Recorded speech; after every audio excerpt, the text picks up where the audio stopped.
الیاس صاحب میں آپ کی طرف آنا چاہوں گا۔ ڈاکٹر انیس احمد صاحب ابھی ایک بات کر رہے تھے کہ قومیں جو ہیں وہ کلچر، بیک گراؤنڈ، زبان، خطہ اس کے اوپر بنتی رہی ہیں۔ یہ ایک الگ قوم ہے جو نظریے کے اوپر ہے، جو دین پر ہے۔ اس پہ مجھے ایک حدیث مبارکہ یاد آتی ہے، حضرت عائشہ رضی اللہ عنہ نریٹ کرتی ہیں کہ اللہ کے رسول صلی اللہ علیہ وسلم نے فرمایا کہ ہر قوم کا ایک شرف و افتخار ہوتا ہے جس پہ وہ فخر کرتی ہے، بوسٹ کرتی ہے۔ میری امت کا افتخار قرآن ہے، میری امت کا شرف قرآن ہے۔ یہ ہم پہ جو احسان ہوا کہ ہم قرآن کی امت ہیں، ہمیں قرآن ملا، ہمیں اللہ کا تعارف ہوا، ہمیں تمام انبیاء کرام اور اللہ کے رسول صلی اللہ علیہ وسلم خاتم النبیین ملے، ہمیں پورا کمپلیٹ سسٹم ملا۔ ہم کہاں بیچ میں کھو گئے اور ہم نے دوسرے ماڈلز ڈھونڈنے شروع کر دیے کہ وہ لائف سٹائل، وہ فلسفی، وہ رول ماڈلز، یہ کیا ہوا؟ بسم اللہ الرحمن الرحیم، الحمدللہ والصلاة والسلام علی رسول اللہ۔ جناب نجم شراز صاحب، محترم جناب پروفیسر ڈاکٹر انیس احمد صاحب اور ہماری محترمہ بہن اور ہمارے تمام سننے والے معززین کو، رمضان کی پہلی افطاری کا وقت قریب ہے۔ رمضان کی مبارک، افطاری کی مبارک، اور یہ جو پروگرام جہاں جہاں ملک میں سنا جا رہا ہے سبھی کے لیے یہ باعث برکت ہو۔ آج کا دن، کل کی جو گزری ہوئی تراویح، اس کی برکات لے کر آج جو دن ہم نے ایک بھلا دن گزارا، سارے پاکستانیوں نے، ہمیشہ زندگی میں ایسے برکت والے دن آتے رہیں، ماشاءاللہ، آمین۔ آپ نے اپنے ابتدائیے میں بہت خوبصورت بات کی، پروفیسر ڈاکٹر انیس احمد صاحب نے اور زیادہ اسے واضح فرما دیا۔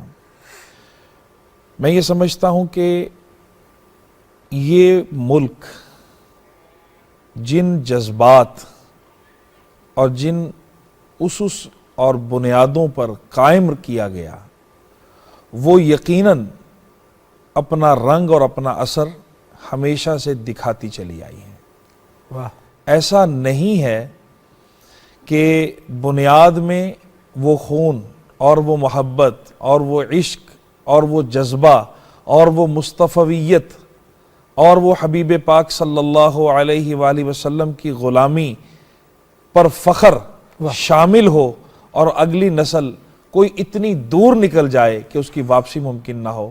میں نہیں سمجھتا کہ ایسا ہو۔ سبحان اللہ۔ آج بھی آپ نے ذکر کیا کہ 75واں ہمارا یہ رمضان ہے، میں سمجھتا ہوں کہ آج بھی اس قوم کے اندر وہ خوبیاں موجود ہیں کہ جو شاید اقوام عالم میں اس طرح سے نہیں ملیں گی۔ سبحان اللہ۔ آج بھی اللہ کے حبیب پاک صلی اللہ علیہ وآلہ وسلم کی اتباع کے لیے عشق کے میدان میں، محبت کے اظہار میں، حتیٰ کہ سب سے مشکل کسی بھی مسلمان نہیں، انسان کے لیے ہوتا ہے کہ وہ اپنا مال خرچ کرے۔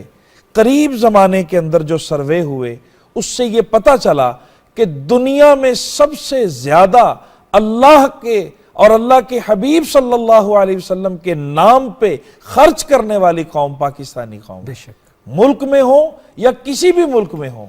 آپ دیکھیں، مساجد بنائی ہیں تو یہ قوم اس میں شامل ہے، دسترخوان لگے ہیں تو اس میں یہ قوم شامل ہے، بچوں اور بچیوں کی تعلیمی کفالت ہے تو یہ پاکستانی قوم اس میں شامل ہے۔ صحیح۔ بات وہی ہے کہ چونکہ اس کی بنیاد میں لا الہ الا اللہ محمد الرسول اللہ موجود ہے اور وہ اپنا رنگ اور اثر دکھاتا رہے گا۔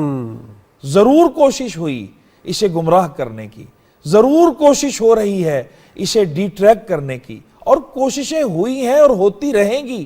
زندگی اسی کا نام ہے کہ دونوں طرف کی کوششوں اور قوتوں کو ساتھ سمجھ کر انسان خیر کے رستے پہ قائم رہے۔ تو میں سمجھتا ہوں پہلی بات کہ یہ ملک پاکستان اور یہ پاکستان کی قوم اس اعتبار سے بہت خیر و برکت کا سبب بننے والی ہے، اور الحمدللہ جس ڈسکنیکشن کا آپ نے ذکر کیا کہ جہاں تعطل آیا، اس تعطل کو دور کرنے کے لیے اب آپ دیکھیے کہ رحمت للعالمین صلی اللہ علیہ وآلہ وسلم کے اسم مبارک سے براہ راست منسوب ایک ادارہ قائم کیا جا رہا ہے جو اس ملک کے بچوں اور بچیوں، ہمارے بیٹوں اور بیٹیوں اور بزرگوں اور خواتین اور ہمارے زندگی کے ہر شعبے سے تعلق رکھنے والے لوگوں کی براہ راست وہ رہنمائی کرے، اور وہ بنیادی اخلاق و کردار کہ جو ہماری بنیاد میں شامل ہے واپس اسے اپنے اصل پر لانے کی کوشش کرے۔ یہ ہے بنیادی طور پر رحمت للعالمین اتھارٹی۔ دوسری بات آپ نے فرمائی قرآن کریم کے ساتھ اس قوم کا، اس ملک کا اور اس امت کا، اور سیدہ عائشہ صدیقہ رضی اللہ تعالی عنہ کی وہ روایت آپ نے ذکر فرمائی، ایک ربط ہے اور وہ آج بھی ہے اور وہ ہمیشہ رہے گا۔ میں اپنے تمام سننے والوں سے یہ عرض کرتا ہوں کہ خیال فرمائیے کہ قرآن پہلے نازل ہوا ہے، روزہ بعد میں فرض ہوا ہے، اور رب کریم نے جب فرمایا کہ شہر رمضان الذی انزل فیہ القرآن پہلے ہے، فمن شہید منکم الشہر اسی آیت میں فلیصم، روزے کا حکم بعد میں ہے۔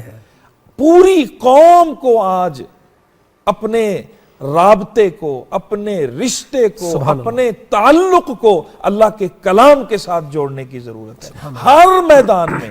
اور اس کی میں چونکہ یہ بات سارے لوگوں تک پہنچ رہی ہے عام فہم انداز میں، ہمیں پروفیسر ڈاکٹر انیس احمد صاحب کی سربراہی میں جو میٹنگز میں اور ہمیں جو رہنمائی ملتی ہے اس میں یہ بات بھی اتھارٹی کے نیشنل رحمت للعالمین اتھارٹی کے پیش نظر ہے کہ عام فہم انداز میں ہم لوگوں کو بات پہنچائیں۔ بے شک۔ اب عام فہم انداز کی جب بات ہو رہی ہے تو میں اپنے تمام پاکستانیوں سے کہوں گا کہ ہمارے مرد جب باجماعت نمازوں کے لیے مسجدوں میں جاتے ہیں تو آپ 10 منٹ 15 منٹ پہلے پہنچ جائیے، اللہ کے کلام کو کھول لیجئے۔ آپ نماز کے 15 منٹ بعد وہیں بیٹھے رہیے، آپ اللہ کے کلام کو کھول لیجئے۔ اور بلکہ اب تو یہ 75واں ہمارا رمضان ہے، اور اب تو کلام پاک میں سمجھتا ہوں کہ ہم میں سے سارے پاکستانیوں کی ذمہ داری بنتی ہے کہ ہم میں سے کوئی ایک بھی ایسا نہ ہو کہ جو قرآن کو ٹھیک پڑھتا نہ ہو، کوئی ایک بھی ایسا نہ ہو